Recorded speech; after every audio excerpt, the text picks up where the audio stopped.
your weekend on the plane? You end up with high radiation. Those cross-country flights, man, oh. Especially that. It makes some sense. I don't drink anymore. Right back to Chicago, I mean, about from Crazy thing about it. it's like an hour and a half. Yeah. That's for all the trouble. That's what they used to do. It's Newark right now, but yeah. Yeah. It's like, okay. I've never had trouble. It's like other. I mean, DCA is a problem child because it's too Yeah. bad flights. It depends on, yeah, a lot of it's just doing the show. Okay. Yeah. No, it's They have a different way. getting. It's not even getting on and off the plane. That's the problem. It's 3 weeks. or getting to the airport. So I started. No, you mean a taxi. The hard part is taking the plane and getting it in the sky. I've spent way more time in Chicago than You know, they have I'm not Yeah. too good at it. Nice. But I went this to is my visit first family shot. last week. Oh, okay. Last Wednesday, I flew back. She gave me an extra day James for Madison, Oh, Virginia. You've heard of it? and Wednesday night. Then Oh, DCA, they're asking us to sit on the tarmac here at O'Hare for another hour because there are too many planes going into DCA right now. So it was DCA that caused us to sit at O'Hare because they just didn't want to circle the How stuff. long have you been on the building? It's better than you landing So on I'm still like, It's too soon for that, Joe. What's like your advice? You know what the first thing I looked up is One-way Like, ticket not for- being, like, Too soon. no, the first thing I looked up on Twitter and this is really nasty. I'm not You gonna just lie. gotta When do it. that Yeah. crash the happened, fear will go. first thing I searched Okay. Howard Stern. So at least that was even Travis a said real like the first phone time he call. was like, I was so nervous. Griezmann After was the that, one it's that. like, you just wake up and He, put it. yeah, Yeah, so it's it still- becomes It was flat out racist. Yeah. To a point, I don't think he even realized. No. Right, and this is back then. Now they would have probably. They put did him in fire- cuffs. They probably they would have put him in fired- custody. They fired him. But the Griezmann says, let's kill a couple more and take the whole week off. And like, what's your hair feel like? I don't think he understood. Yes. Okay, cool. Violent and racist. I mean, the fact that you didn't And really really know that. Yeah. Just check Twitter and Okay. just try and like find. It was 40 years ago. For whatever reason, Oh, right, or just like. Howard Stern had a stupid joke, Howard, that he Yeah. had an untimed joke into, But he was, I actually asked to change that. Okay. Think about how I have questions about that. I can let you know when you say that. Sounds great. Thank you. And you know somebody died on, they had a fatal accident on the You're subway not that day. Every No, yeah, that's the one that. Somehow somebody, I don't know if it was somebody working on it, hit train, it collided. there was a fire last night over that was causing metro problems. I was coming, I went to the Cubs Nats game and coming back, they were talking about massive delays if I had just missed the there was one train coming, then there was. Did you stay through the whole game? Yeah. How long did it take you to get to the subway? From the, Do you Was walk, sucking out this do you morning. skip one and walk to the Not next one? bad. Okay. Yeah. I just went, Well, never I walked to mean, the next. right, but Yeah. the first Yeah. show was the I worst just because I curious was still too. like on college. You're- I haven't done it in a while. So I set my alarm for Haven't 6 got- and I'm I'm gonna like, stay it's out of 6 here, a.m. so right I'm now. just Yeah. going this week. Yeah. And like I went to bed like later. See, I because I was feel so tired. around 5, 6 o'clock tonight. But it's slowly like I put my alarm like all the way across my room, so The I next have to part get was up to like my wall. Right. Yeah, I've Ubered out of there. The only tricky thing is if somebody can't take simple directions and drives past you 3 times. If you're gonna Uber out of there, it's good to, then you wanna walk. Yeah. A few blocks to catch that. Also get out of where their catchment zone is, like where they're gonna hot spot Ubers. I thought we were on the first spot. We actually were. And God, I would have been out there for 4 seconds. You could see. Like, I mean, it's and so I didn't realize this one. Imagine walking the streets in New York at 3:30 in the morning to get to work. Oh, I got it. You mentioned. Yeah. I should have met anybody. See you at Driver's Next.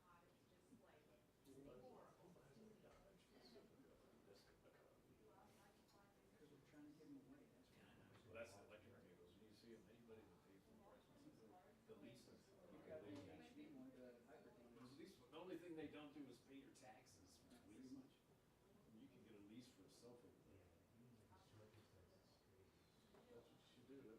credit. Problem isn't how much the car costs, problem is how much it's gonna cost to park that thing in the city.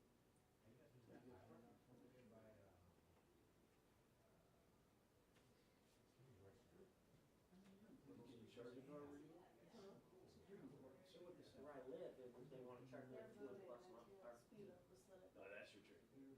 Yeah, that's the problem. I own a car. It's in an apartment building. It's like $150 to park. Ah, I own a car. that's actually not a bad price from there. Yeah, everywhere. What do you do with the car? It's at my parents' Ah, house. that's a good I'm place. storing it in my parents' If you're garage. not committed, you really don't need a car. No, I grew up in the country. I feel I'll be the country. I know I didn't need one. I was thinking about bringing it out here until I saw the price of parts. I was like, why am I, I'm just not gonna use it. You took it away, someone put them on Brooklyn I'm Bridge. still paying insurance on it for now. I'm probably gonna take it off after this. It's cause I have to, I'm still trying to resolve a claim, and I want them to cover Yeah, you're something.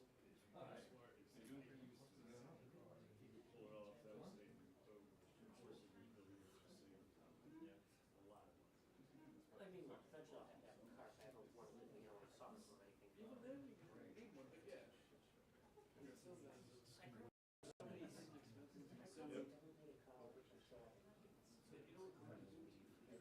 Save money. Save money. That's wrong with your car. And they're all your savings that you thought you had, gone.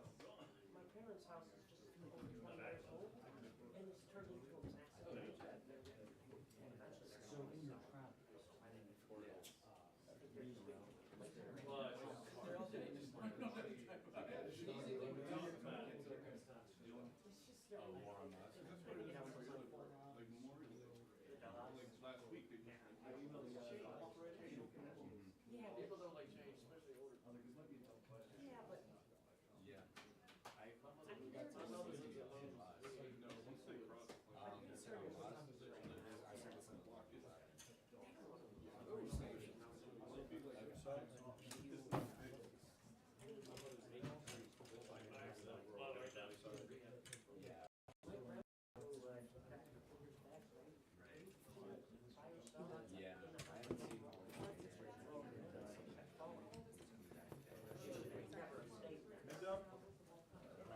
It is. It's my favorite political novel. Me too. Very nice charts. What's your favorite political novel? Willie Stark. Who is Willie Stark? Question. Anyone know? From the car. Willie Stark. No. Willie Stark was the fictional name of Huey Long in All the King's Men, which is my favorite political novel.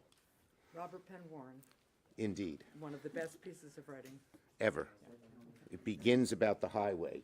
The highway. You don't read our writing? That's right. We do. We hang on your every word. Okay, thank you for coming. I want to thank Senator Wyden and Hassan for joining me.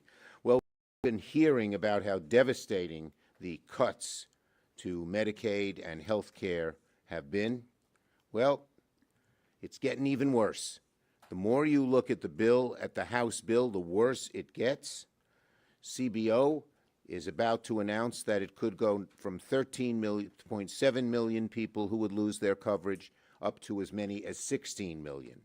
And new calculations will show that even Medicare is under the. So this is health care across the board. It is, of course, Medicaid, as important as that is. It is ACA. It is private insurance, which is going to skyrocket. It's everything that is terrible. So the news got even worse when you thought it couldn't get much worse. The bottom line is very simple. People with this bill, tens of millions who would otherwise apply for health care benefits, would be mummified in new red tape, shortened enrollment periods, higher premiums, and weaker coverage. People will fall through the cracks and get phased out of coverage in the coming years. Death by 1,000 paper cuts. That's the intention of the Republican bill. And we all know one thing. Donald Trump is just lying about the bill. lying about the bill. Well, here's the We Are All Going to Die Act. It says nearly 14 million, it's 16 million, getting closer to 16 million according to CBO's numbers, we've been told. 11 million people cut off from affordable food, tax cuts for billionaires. We're all going to die, Bill. And that shows the callousness of this Republican majority in the House and the Republican majority in the Senate. Repeal and replace, it's that by another name. That by another name. And just don't take my word for it. Look at Senate Republicans. We heard what Joni Ernst said. We're all going to die. How about John Kennedy?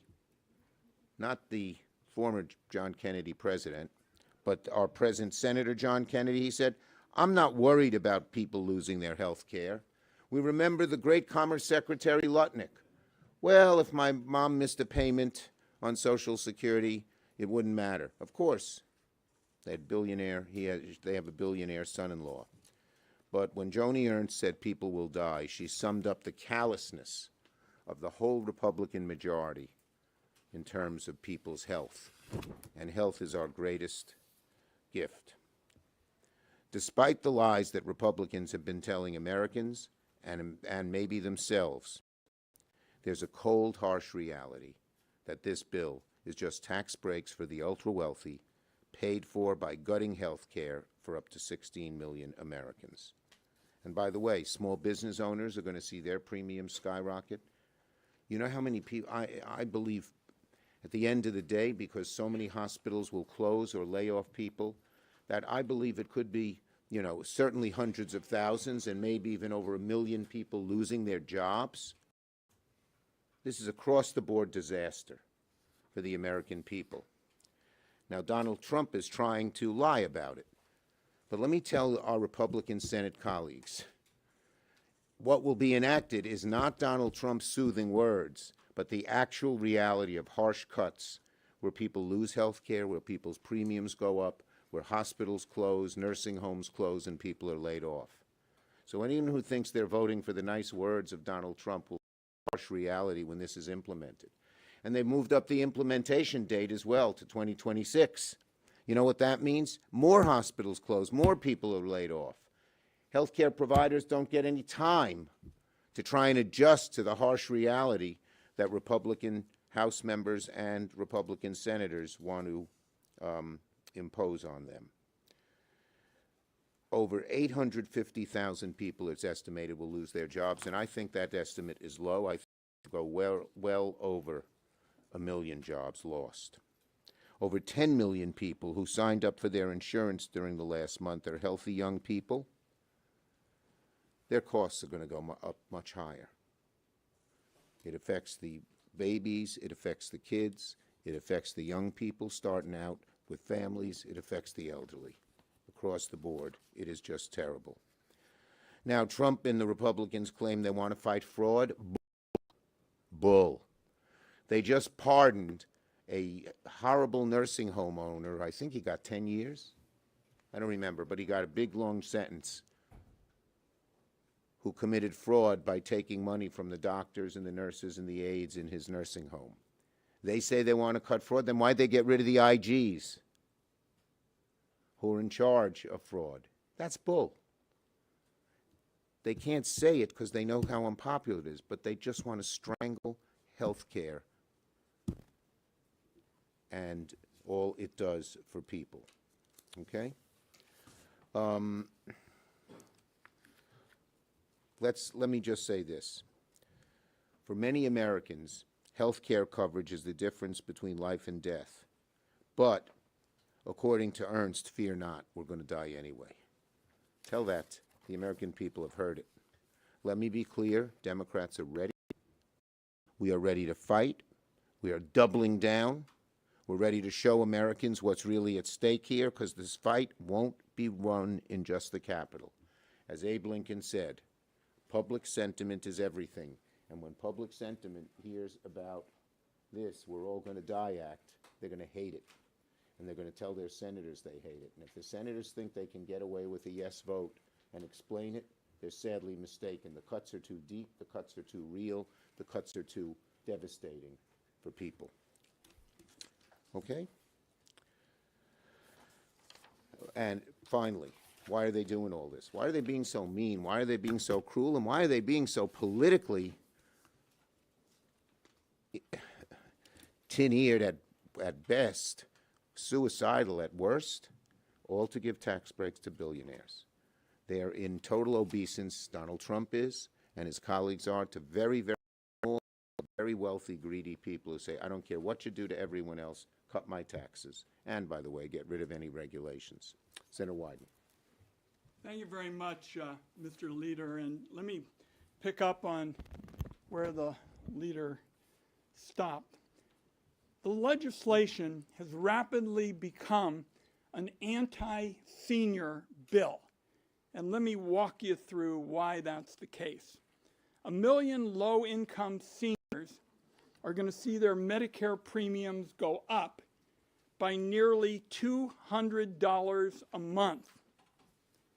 The bill makes nursing homes less safe for frail seniors because it rolls back safety standards. For example, Mehmet Oz somehow thinks that AI is going to take care of everything that seniors need in rest homes. We pointed out to him that's not going to help an 85-year-old who's up in the middle of the night and has to make the way to the bathroom. The bill's going to hurt hundreds of thousands of seniors by reducing services for those who count on Medicaid to lose care at home. And then the American people have heard some things about Medicaid in this bill and being harmful. They're going to also learn that this bill would trigger $500 billion in Medicare cuts. This is going to hurt rural hospitals like a wrecking ball. Now, if you're an older person in America, this is also going to come on top of the Trump administration backing away from efforts to lower prescription drug costs. And we feel that this is a hugely big mistake. We work very hard to get the power to negotiate more affordable medicine for seniors. And all these cuts in senior programs that I've mentioned, they come on top of the Trump message to seniors, we're not really much interested in holding down your costs of medicine. Now, as the leader touched on, the latest numbers from CBO released 2 hours ago make it clear that there are going to be more than $1 trillion in cuts to Americans' health care. And we do expect to hear later today that even more Americans are going to be losing their health insurance than the initial estimates from the nonpartisan budget office have disclosed. But I do think that the American people want to know what's actually going on, and particularly for the seniors, who I've known since my days when I was director of the Gray Panthers. They have a right to know what incredibly harmful provisions are in the text of this legislation as of now. There's been some discussion about Medicaid, but you all, and I'm a journalist kid, can now go out and tell the elderly of this country how this bill is going to affect them, because they have a right to know and they aren't going to like it. This morally bankrupt bill boils down to a simple equation, as the leader touched on. Health care cuts for Americans walking on an economic tightrope is what this bill is all about, and it's going to be paid for by extra tax breaks for the ultra-wealthy. Senator Hassan and I are members of the Finance Committee. You can be sure we'll be fighting this every step of the way. And as the leader noted, we are going to use every single tool at our disposal to fight this. I don't think the Republicans even talk about the specifics. The three of us, the leader and I, have our roots in the Finance Committee. We remember the days when Republicans wanted to go into the Finance Committee and have markup. They don't want to go into the Finance Committee and have markups because they don't want to talk about all the health care cuts they're hitting people with. So Senator Schumer, our leader, and Senator Hassan, very pleased to be with both of you. Thank you. Thank you, Leader. Well, good afternoon, Great Senator Hassan, one of our leaders on health care. Thank you, Leader Schumer. Thank you, Chairman Wyden, Ranking Member Wyden, for your remarks and for your leadership. Thank you all for being here this afternoon. Look, President Trump and congressional Republicans continue to push forward a bill that gives more tax breaks to billionaires and corporate special interests, paid for by trillions being added to the national debt, paid for by taking health care coverage away from 30,000 Granite Staters and millions of Americans, and triggering nearly $500 billion in cuts to Medicare. Just last week, I met with Granite Staters, including in New Hampshire's rural North Country, and I heard about what will truly be a devastating impact that these health care cuts will have on both the people who need health care and on the ability of providers who want to serve patients to keep their doors open.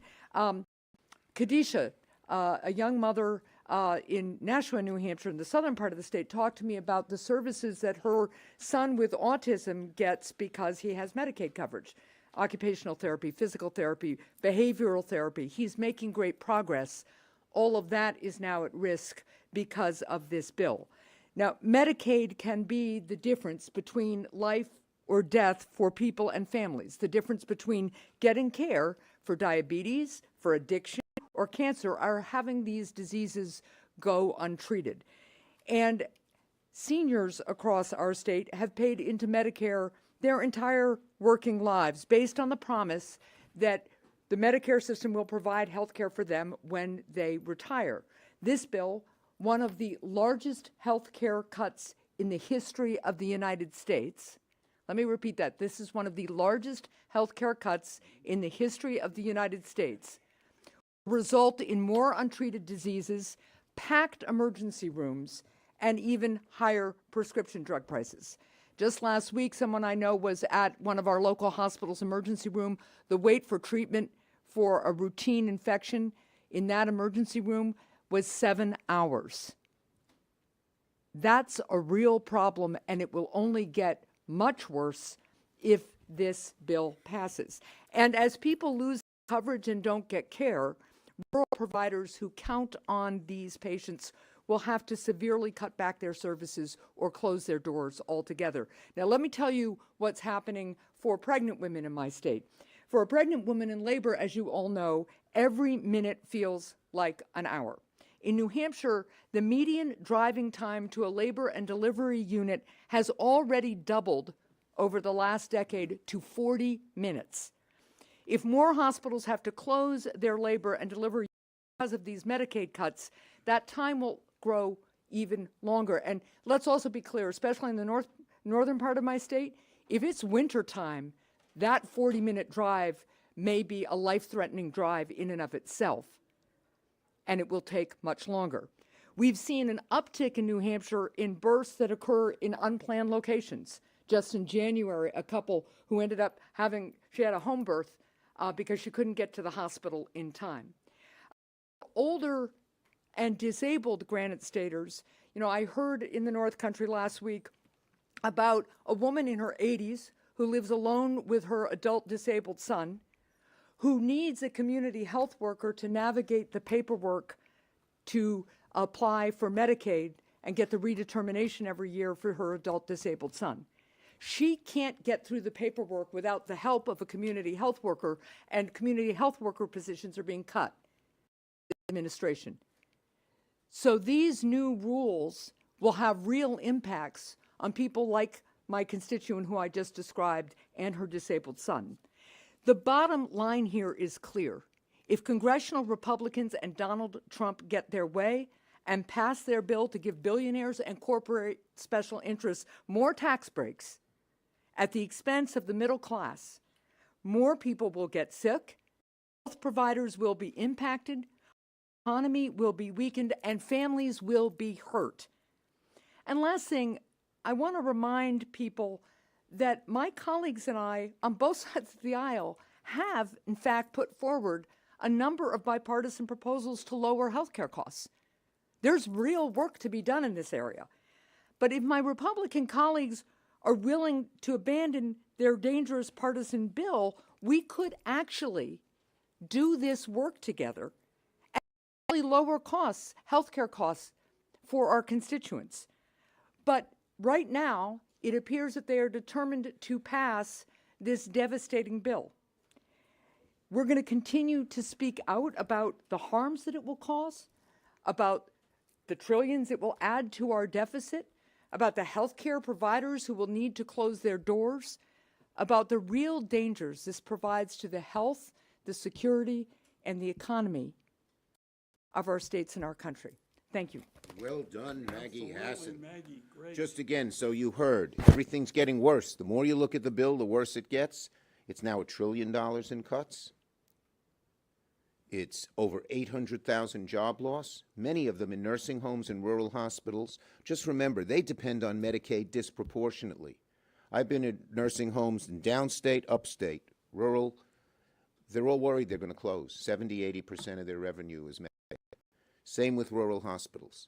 And then you add the Medicare problems to it and the healthcare provider. Some of the bigger hospitals are going to be devastated and have to lay off people and not be able to treat people as well. But for the rural hospitals and the smaller hospitals, this is really death. And the bottom line is this is going to be devastating in America. I think if our Republican colleagues, God forbid they pass this bill and it becomes law, could turn the clock a year, they'll say, why did we do that? Why did we do that? Questions on this subject? Yes, ma'am. GOP lawmakers have defended some of their budget bills, Medicaid reforms, by highlighting preliminary CBO projections of roughly 1.4 million illegal immigrants losing their coverage under state-funded health programs.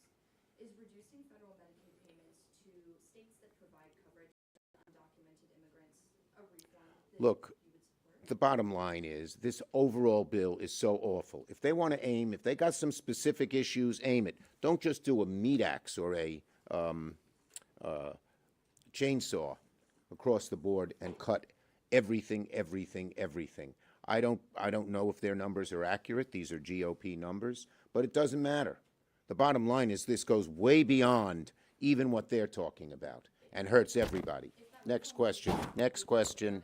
Considering Elon Musk's robust opposition to this bill and the fact that he has not returned the call of the Speaker of the House, according to the Speaker, would you try to bring him into the fold to help kill this bill in the Senate? He's not my cup of tea, to put it mildly, but Republicans are already listening to him. They're already listening to him. You've heard some of the right-wing groups uplift Elon Musk against Donald Trump. And yeah. One of the things that it sounds like he wants is to bring back the EV tax credit that's been taken out of the reconciliation bill. Is that another thing that you agree with Elon? Well, I spoke on the floor. I spoke on the floor about what they're doing overall in energy is just ridiculous. A, it's going to raise people's costs, thousands of dollars in terms of their power costs. Number two, over 840,000 jobs will be lost. And number three, it gives all the keys to China. So we have to revamp the entire energy package. And I've met several times with my Democratic, 7 or 8 of my Democratic colleagues. I think Senator Wyden was in those meetings. Yep. And we're reaching out to Republican colleagues, as are our industries that are affected. 80% of these new clean energy industries are in Republican states. The whole thing needs revamping. Whole thing needs revamping, just like in healthcare. Yes. Are you urging members to vote against the Genius Act on any final votes? No, there's a division in our caucus on that issue. The reason I voted no is because it did nothing to stop Donald Trump and his family from engaging in self-aggrandizing, self-enriching activities. Yes. OMB sent a rescissions package to the Hill. I'm wondering what you think about that in light of Russ Vought's argument that he doesn't need to do this, that they have the right to impound funds. Do you think that sending that rescissions package kind of undermines his political point? Well, I think the bottom line is the rescission package is something that we Democrats very much vehemently oppose. How are you going to have a budget? How are you going to put together budgets if they're then going to try to do rescissions? What's the point of doing a budget? But the good news is there are a good number of Republicans who don't like it either. Last one. Leader Jeffries yesterday told us that he thinks the rescissions package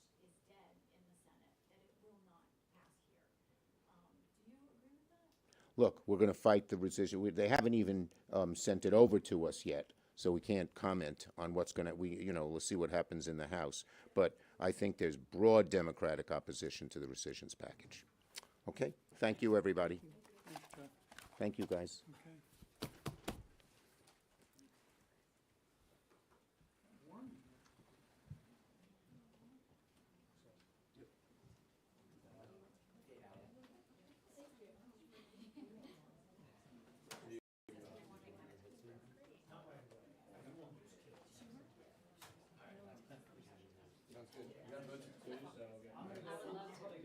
We mailed it to him. Let's see what the house does. Cool posters, huh? Cool posters. Gracie, what did we talk about with you complimenting your own self? It's not a pose. I didn't know what you were doing.